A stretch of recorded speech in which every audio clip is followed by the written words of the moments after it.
اللہ تعالیٰ ارشاد فرماتا ہے و یوما، اور جس دن، اس دن سے مراد قیامت کا دن ہے، نحشر، اٹھائیں گے ہم، یعنی جمع کریں گے ہم، من کل امت فوجن، ہر امت میں سے ایک گروہ کو جب ہم قیامت کے دن جمع کریں گے، ممن یکذب بآیاتنا، جو ہماری آیتوں کو گروہ جٹلاتا تھا، فہم یوزعون، تو ان کو روک لیا جائے گا، حتیٰ اذا جاؤ، یہاں تک کہ پچھلے بھی ان کے ساتھ آ کے مل جائیں۔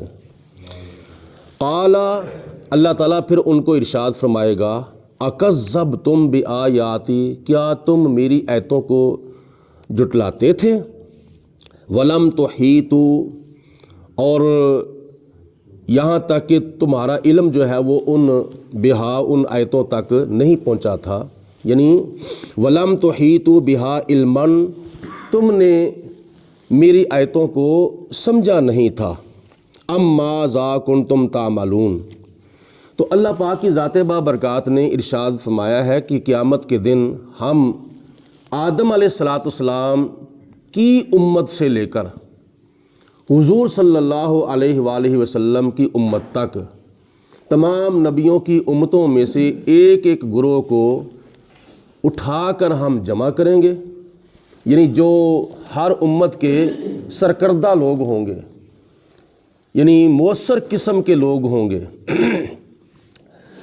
اللہ تعالیٰ کی ہر نبی کی امت میں سے کوئی نہ کوئی ایسے لوگ ہوتے تھے جنہوں نے اپنے وقت کے نبی کی مخالفت کی تھی، حالانکہ وہ بھی نبی کی امت ہیں۔ اور یہ یاد رکھیں، جس شخص نے نبی پاک علیہ السلام کا کلمہ پڑھا وہ بھی حضور علیہ السلام کی امت ہے، اور جس نے نہیں کلمہ پڑھا وہ بھی حضور علیہ السلام کی امت ہے۔ ایک محلے کا امام ہے مثال کے طور پر، تو وہ ضروری نہیں کہ وہ پیچھے نماز پڑھنے والوں کا امام ہے، وہ سارے محلے کا امام ہے۔ کوئی آ کے نماز پڑھے یا نہ پڑھے، اس کی تو ڈیوٹی جو ہے وہ پورے محلے کو امام بننے کی یا پورے محلے کو نماز پڑھانے کی لگائی گئی ہے نا۔ آگے کوئی نماز پڑھتا ہے یا نہیں پڑھتا، یہ اس کی اپنی مرضی ہے۔ اسی طرح اللہ پاک نے جس خطے کے اندر، جس صوبے کے اندر، جس ملک کے اندر، جس شہر کے اندر، جس بستی کے اندر، جس علاقے کے اندر کسی نبی کو بھیجا ہے تو وہ سارے علاقے کا نبی بنا کے بھیجا ہے۔ اس علاقے میں سے کسی نے اس نبی کا کلمہ پڑھا ہے یا نہیں پڑھا، وہ تو سب کا نبی بن کے آیا ہے۔ آگے امت کی دو قسمیں ہیں، جنہوں نے کلمہ پڑھا ہے وہ بھی امت ہیں، جنہوں نے نہیں کلمہ پڑھا وہ بھی امت ہیں۔ ان کی دو قسمیں ہیں، ایک ہے امت دعوت اور ایک ہے امت اجابت۔ امت دعوت کون سی ہے اور امت اجابت کون سی ہے؟ دیکھو نا، ابو بکر صدیق، عمر فاروق، عثمان غنی، مولا علی شیر خدا، صحابہ کرام حضور علیہ السلام کی امت ہیں۔ ابو جال بھی، ابو لہب بھی حضور کی امت ہیں، لیکن دونوں میں فرق یہ ہے کہ ایک امت دعوت ہے اور ایک امت اجابت ہے۔ امت اجابت کون سی ہے؟ امت اجابت وہ ہے جس نے اپنے وقت کے نبی کی دعوت کو قبول کر لیا ہے، وہ ہے امت اجابت۔ اور امت دعوت کون سی ہے؟ وہ لوگ جن تک اللہ کے نبی کی دعوت پہنچی ہے اور انہوں نے دعوت کو قبول نہیں کیا، وہ امت دعوت ہے۔ ابو جال، ابو لہب حضور علیہ السلام کی امت دعوت ہیں، ان تک دعوت تو پہنچی ہے مگر انہوں نے اس دعوت کو قبول نہیں کیا۔ تو حضور علیہ السلام نے تو جو کوشش فرمائی تھی وہ اللہ پاک نے کامیاب فرمائی ہے۔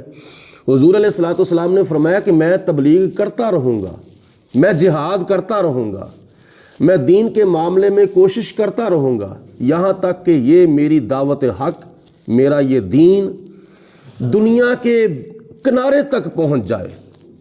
دنیا کے آخری کنارے تک جتنی دیر تک میرا دین پہنچتا نہیں، میں اتنی دیر تک تبلیغ کرتا رہوں گا، جہاد کرتا رہوں گا، ہر قسم کی کوشش کرتا رہوں گا، یہاں تک کہ نبی پاک علیہ السلام نے میدان عرفات میں 1.25 صحابہ کرام کو ارشاد فرما دیا کہ اے میرے صحابہ، جو میرے سامنے ہیں وہ تو ہیں، انہوں نے تو میرا پیغام سن لیا ہے، لیکن جو یہاں نہیں پہنچے یہ میرا پیغام ان تک بھی پہنچا دے۔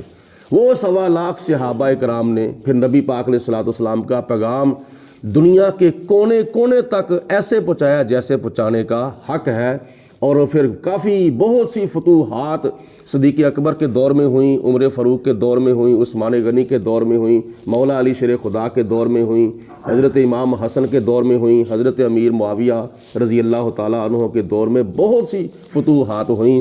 اللہ پاک نے نبی پاک علیہ الصلوۃ والسلام کا دین جو تھا وہ دنیا کے کونے کونے تک پہنچا دیا۔ کس کے ذریعے؟ حضور علیہ الصلوۃ والسلام کے ذریعے، اور صحابہ کرام کے ذریعے، تابعین کے ذریعے، تبع تابعین کے ذریعے، بزرگان دین، اولیاء کاملین کے ذریعے، علماء کے ذریعے، مبلغین کے ذریعے۔ اس وقت وہ 1.25 صحابہ کرام کی کوششوں سے آج دین پوری دنیا کے اندر پھیلا ہے، یہاں تک کہ پوری دنیا کے اندر 2 ارب ایسے انسان ہیں جو لا الہ الا اللہ محمد رسول اللہ صلی اللہ علیہ وسلم پڑھتے ہیں۔ تو اللہ تعالیٰ فرماتا ہے کہ ان تمام امتوں میں سے ہم ایک ایک گروہ کو قیامت کے دن اٹھائیں گے اور اٹھا کر اپنے پاس بلائیں گے، اور بلا کر پھر اللہ تعالیٰ فرماتا ہے کہ ہم ان سے ارشاد فرمائیں گے کہ کالا اکذبتم بآیاتی، کیا تم میری آیتوں کو جھٹلاتے تھے؟ یعنی آدم علیہ الصلوۃ والسلام پر جو میں نے آیتیں نازل کی تھیں، نوح علیہ الصلوۃ والسلام پر جو میں نے آیتیں نازل کی تھیں، ادریس علیہ الصلوۃ والسلام پر، ہود علیہ السلام پر، لوط علیہ السلام پر، یعقوب علیہ السلام پر، لوط علیہ السلام پر، صالح علیہ السلام پر، جتنی بھی یہ سرکش قومیں ہیں، قوم نوح، قوم ہود، قوم سمود، قوم لوط، قوم عاد، ان تمام سرکش قوموں کو اور ضدی قوموں کو اور کافر اور ظالم قوموں کو اللہ تعالیٰ فرمائے گا، کیا تم میری ان آیتوں کا انکار کرتے تھے جو آیتیں میں نے اپنے رسولوں پر اور اپنے نبیوں پر نازل فرمائی تھیں؟ اور قرآن پاک کی ایک آیت کے کئی معنی ہیں، یعنی قرآن پاک کے اندر جو لفظ آیت ہے نا، اور آیت کی جمع ہے آیات، ایک تو اس کا معنی یہ ہے کہ یہ قرآن پاک کی آیت ہے، قرآن پاک کلام ہے، اور آیت کا معنی اللہ کے نبی کا معجزہ بھی ہے، اور آیت کا معنی اللہ کے ولی کی کرامت بھی ہے، آیت کا معنی اللہ کے نبی کا جسم بھی ہے، آیت کا معنی اللہ کے ولی کی کرامت بھی ہے، آیت کا معنی اللہ کے نبی کی قبر بھی ہے، اور آیت کا معنی اللہ کے ولی کی قبر بھی ہے۔ یعنی قرآن پاک میں لفظ آیت کا جو معنی ہے وہ کئی شکلوں میں آیا ہے۔ اللہ پاک ارشاد فرمائے گا کہ تم میرے نبیوں کے معجزے کا انکار کرتے تھے، تم میرے ولیوں کی کرامات کا انکار کرتے تھے، تم میرے نبیوں کے کمالات کا انکار کرتے تھے، یا جو لوگ اللہ کے نبیوں کی قبروں کی بے حرمتی کرتے ہیں، اللہ پاک ان سے بھی پوچھے گا کیا تم میری آیتوں کا انکار کرتے تھے؟ تو اللہ تعالیٰ جب پوچھے گا تو پھر کیا جواب اللہ تعالیٰ کی بارگاہ میں دیں گے؟ قالا، اللہ فرمائے گا، اکذبتم، کیا تم جھٹلاتے تھے، انکار کرتے تھے، بآیاتی، میری آیتوں کا، ولم تحیطوا، اور نہیں پہنچا تھا، بہا، ان آیتوں تک، علماً، تمہارا علم، یعنی تم نے ان آیتوں کو سمجھے سوچے بغیر انکار کر دیا تھا۔ جب بندہ کو بات کرتا ہے تو پہلے اس کی بات کو سننا چاہیے، اور سن کر پھر اس کی بات کو سمجھنا چاہیے۔ اللہ پاک کی ذات نے عقل دی ہے، سمجھ دی ہے، شعور دیا ہے، فہم دیا ہے بات کو سمجھنے کے لیے، اور بات کو سننے کے لیے اللہ پاک نے کان عطا فرمائے ہیں۔ تو یہ اللہ تعالیٰ کی بے مثال نعمتیں ہیں جو کوئی انسان نہیں بنا سکتا۔ اللہ پاک کی ذات نے کان بنائے ہیں، کوئی انسان کان نہیں بنا سکتا۔ اللہ پاک کی ذات نے عقل بنائی ہے، سمجھ بنائی ہے، شعور بنایا ہے، کوئی انسان نہیں بنا سکتا۔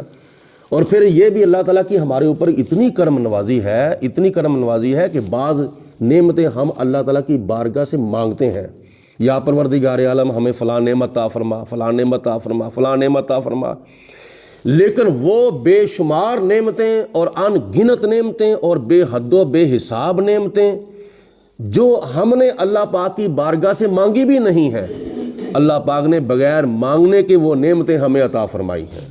یہ اللہ تعالیٰ کی کتنی کرم نوازی ہے ہم پر۔ اللہ پاک کی ذات کی بارگاہ میں ہم دعا مانگتے ہیں، یا اللہ ہمیں رزق میں برکت عطا فرما، کاروبار میں برکت عطا فرما، جس چیز کی ہم کمی محسوس کرتے ہیں وہ ہم اللہ تعالیٰ کی بارگاہ سے مانگتے ہیں۔ لیکن بعد میں پھر انسان کہتا ہے کہ میں نے دعا بڑی مانگی ہے تو میری دعا قبول نہیں ہوئی ہے، میں نے اللہ تعالیٰ کی بارگاہ میں بڑی دعا مانگی ہے، بڑی توبہ کی ہے، لیکن میری دعا قبول نہیں ہوئی۔ بھائی کبھی یہ بھی سوچا ہے کہ میں نے فلاں جگہ پر گناہ کیا تھا تو اللہ تعالیٰ کی ذات نے مجھے فوراً عذاب کیوں نہیں دیا؟ یہ تو سوچتا ہے کہ میں اللہ تعالیٰ کی بارگاہ میں بڑی دعا مانگتا ہوں، میری دعا قبول نہیں ہوتی ہے، تو قبولیت کے لیے کوئی ضروری نہیں اسی وقت قبولیت کا ظہور ہو جائے۔ کبھی کبھی کچھ دن لگ بھی جاتے ہیں، کبھی کبھی مہینہ لگ جاتا ہے، سال لگ جاتا ہے، دعا کی قبولیت کا ظہور ہوتے ہوئے وقت بھی وہ اللہ تعالیٰ کے علم میں ہوتا ہے۔ لیکن کبھی کبھی یہ بھی سوچنا چاہیے کہ ہم دن رات صبح و شام گناہ کرتے ہیں تو گناہ کرنے کے فوراً بعد ہمارے اوپر عذاب آتا ہے؟ نہیں آتا۔ کیوں نہیں آتا؟ اللہ مہربان ہے۔ تو اللہ پاک کی ذات نے ہمیں بن مانگے بہت بے شمار، بے حد و بے حساب اور ان گنت نعمتیں عطا فرمائی ہیں، تو اس پر تو جتنا اللہ تعالیٰ کی ذات کا شکر ادا کیا جائے اتنا ہی تھوڑا ہے۔ اللہ پاک کی ذات بابرکات نے ارشاد فرمایا کہ کسی بات کا اگر انکار کرنا ہے نا تو پہلے اس بات کو سوچ لو، سمجھ لو، اور بات کو سمجھ سوچ کر انکار کرنا چاہیے۔ ویسے تو اللہ کی بات ہو، اللہ کے پیارے رسول علیہ الصلوۃ والسلام کی بات ہو، وہ تو قابل انکار ہوتی نہیں ہے، کیونکہ مولانا رومی رحمۃ اللہ تعالی علیہ نے فرمایا کہ اللہ رسول کی بات تیری سمجھ میں آئے یا نہ آئے تو اس کا انکار نہیں کر سکتا۔ کسی اور کی بات ہو تو تیری سمجھ میں نہ آئے تو انکار کر سکتا ہے، تیرے پاس انکار کرنے کا احتمال ہے، لیکن جب اللہ کی بات آ جائے اور اللہ کے رسول کی بات آ جائے تو مولانا رومی رحمۃ اللہ علیہ فرماتے ہیں، یاد رکھ تو پیر رومی کا کہا عقل قرباں کن بپیش مصطفیٰ۔ نبی پاک علیہ الصلوۃ والسلام کے فرمان کے سامنے اپنی عقل کا گھوڑا نہ دوڑا، بلکہ سر تسلیم خم کر لے، کیونکہ یہ اللہ کے رسول کی بات ہے اور اللہ کے رسول علیہ الصلوۃ والسلام کی زبان وہ زبان مبارک ہے جس زبان سے نہ کبھی بچپن میں جھوٹ نکلا تھا، نہ جوانی میں جھوٹ نکلا تھا، اور نہ بڑھاپے میں جھوٹ نکلا تھا۔ حضور علیہ الصلوۃ والسلام کی سچائی اور حق گوئی کی وجہ سے اور امانت داری کی وجہ سے مکے کے بڑے بڑے لوگ جو تھے وہ حضور علیہ السلام کو صادق اور امین کہا کرتے تھے۔ اللہ ہم سب کو عمل کرنے کی توفیق عطا فرمائے۔ وآخر دعوانا ان الحمدللہ رب العالمین۔ صلاۃ والسلام علیک یا سیدی یا رسول اللہ وعلی آلک وصحبک یا سیدی یا حبیب اللہ۔ صلاۃ والسلام علیک یا رحمۃ اللہ وعلی آلک وصحبک یا خاتم النبیین۔ اللہم صلی علی سیدنا و مولانا محمد معدن الجود والکرم وآلہ وصحبہ وبارک وسلم۔ ربنا ظلمنا انفسنا وإن لم تغفر لنا وترحمنا لنکونن من الخاسرین۔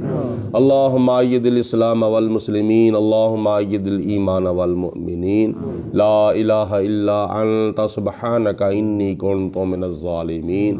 یا پروردگار عالم اپنا فضل و کرم، رحمتیں برکتیں ہم سب کے شامل حال فرما۔ یا اللہ ہمارے صغیرہ و کبیرہ گناہ معاف یا اللہ پاک ہماری غلطیاں کوتاہیاں معاف فرما، نیک اعمال کی زیادہ سے زیادہ ہمیں توفیق عطا فرما، شیطان کے شر سے، نفس کے دھوکے، موت کی سختی، قبر کے عذاب، حشر کی شرمندگی، دنیا اور آخرت کی ذلت و رسوائی سے بچا، نبی پاک علیہ الصلوۃ والسلام کا پکا سچا حقا امتی بننے کی توفیق عطا فرما۔ صلی اللہ علیہ حبیبہ محمد وعلیہ وصحبہ۔